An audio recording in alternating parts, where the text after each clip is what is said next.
Pernahkah Anda memperhatikan pola menarik di sekitar kita? Bagaimana beberapa pria tampaknya memiliki kemampuan yang hampir tanpa usaha untuk menarik perhatian tanpa banyak bicara? Seolah-olah mereka membawa kunci tersembunyi yang membuka pintu tanpa paksaan. Kehadiran yang secara alami membuat orang lain penasaran. Banyak penelitian menunjukkan bahwa kehadiran saja tidak dibangun dari kata-kata manis atau tindakan mencolok. Itu berasal dari sesuatu yang lebih. Kemampuan untuk merangsang bagian pikiran manusia yang paling sensitif dan tidak disadari. Dalam video ini kita akan mengeksplorasi secara detail prinsip-prinsip psikologis yang membentuk aura seorang pria yang tenang, kebiasaan halus, dan strategi mental yang membuatnya menonjol tanpa berusaha. Anda akan memahami bagaimana seorang pria yang tenang memanfaatkan area persepsi manusia yang tak terucapkan. Membentuk koneksi yang terasa mantap, tulus, dan abadi. Bayangkan menerapkan prinsip-prinsip ini dalam interaksi harian Anda. Dan perhatikan bagaimana orang merespons dengan cara yang tidak pernah Anda duga. Kita akan mengungkap rahasia sebenarnya di balik ketenangan tatapannya, kelembutan senyumnya, dan alur percakapannya yang alami. Bagian terbaiknya adalah Anda tidak perlu pelatihan bertahun-tahun untuk mulai mempraktikannya. Anda akan segera mempelajari beberapa metode ampuh yang dapat mengubah cara orang lain memandang Anda. Tapi tunggu, karena di akhir video ini saya akan membagikan satu prinsip terakhir yang menentukan kunci psikologis yang begitu kuat sehingga dapat mengubah cara orang lain bereaksi terhadap Anda. Hampir seolah-olah Anda memiliki akses langsung ke naluri terdalam mereka. Hampir tidak ada yang mengetahuinya. Tetapi begitu Anda memahaminya, orang akan kesulitan untuk melupakan Anda. Jadi jangan lewatkan satu detik pun dari awal hingga akhir. Pada saat Anda selesai, Anda akan memahami bagaimana seorang stoik mengakses pikiran manusia dan meninggalkan kesan yang abadi. Baiklah, mari kita mulai. Prinsip pertama adalah penggunaan berulang dan strategis dari efek Benjamin Franklin. Efek ini awalnya menggambarkan bagaimana permintaan kecil dapat mengubah persepsi seseorang tentang Anda. Bukan dengan membujuk mereka, tetapi dengan membiarkan perilaku mereka sendiri meyakinkan mereka. Mungkin aneh bahwa langkah-langkah kecil seperti itu dapat memperkuat rasa hormat atau hubungan. Tetapi psikologi menunjukkan bahwa ketika seseorang melakukan bantuan sederhana untuk Anda, pikiran mereka secara otomatis menyesuaikan diri untuk membenarkan tindakan tersebut. Seorang stoik menggunakan ini secara halus ketika seseorang melakukan bahkan gerakan kecil seperti memberinya minuman atau meminjamkan pena. Alam bawah sadarnya mulai mengasosiasikan tindakan itu dengan pembenaran internal yang positif. Jika saya membantunya, saya pasti merasa nyaman dengannya. Seiring waktu ini menciptakan kehangatan dan keakraban. Semuanya tanpa perlu berusaha terlalu keras. Untuk menerapkan prinsip ini, mulailah dengan permintaan yang ringan dan mudah, bukan sesuatu yang berat. Tindakan kecil ini membentuk hubungan bawah sadar yang lembut yang memperkuat kehadiran dan kepercayaan. Prinsip kedua adalah menggunakan nama seseorang secara alami dalam percakapan. Seorang stoik memahami bahwa nama sangat terkait dengan identitas. Ketika Anda menyebut nama seseorang, interaksi menjadi lebih personal, membumi, dan disengaja. Sesederhana kedengarannya, efek psikologisnya sangat kuat dan sering diabaikan.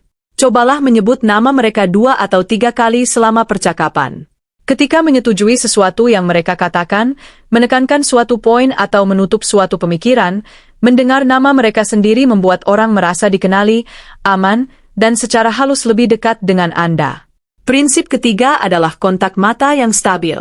Kontak adalah salah satu alat terkuat seorang pria stoik.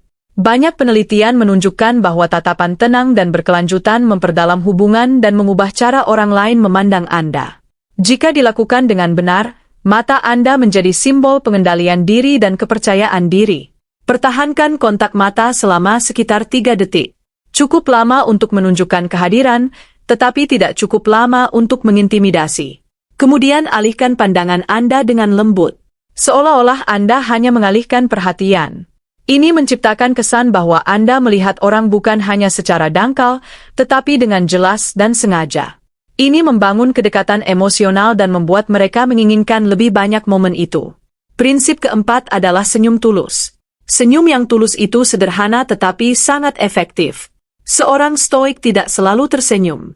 Ia tersenyum ketika ia bermaksud untuk tersenyum dan kesengajaan itulah yang membuatnya ampuh.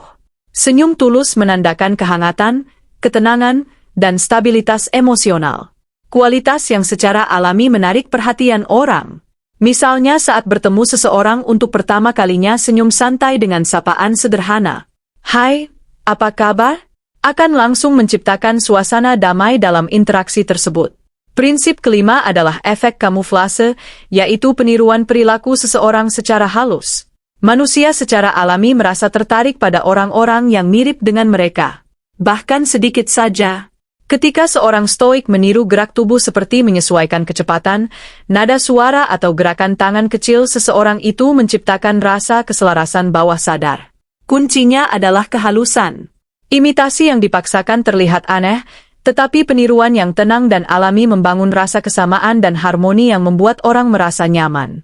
Prinsip keenam adalah kekuatan sentuhan ringan dan tepat.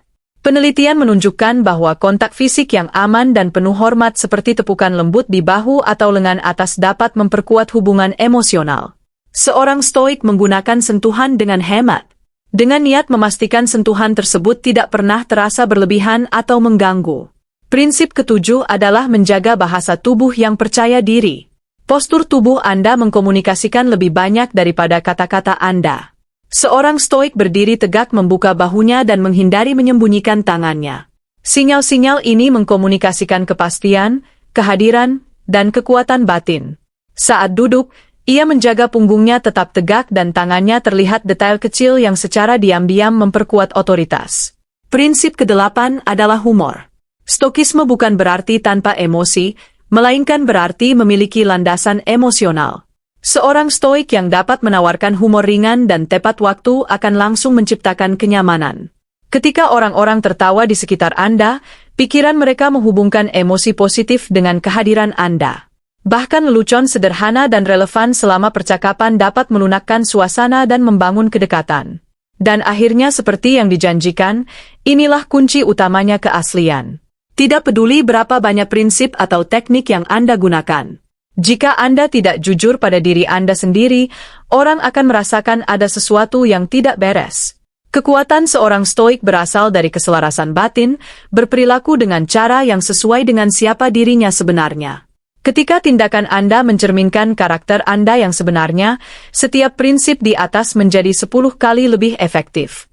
Jika pesan ini beresonansi dengan Anda, bagikanlah kepada orang lain yang mungkin merasa pesan ini bermakna. Dan jangan lupa untuk berlangganan dan mengaktifkan lonceng notifikasi. Dukungan Anda membuat perjalanan ini tetap hidup dan membantu kami menghadirkan konten yang lebih bermakna dan menyentuh jiwa. Terima kasih telah menonton atas waktu Anda dan atas hati Anda yang terbuka.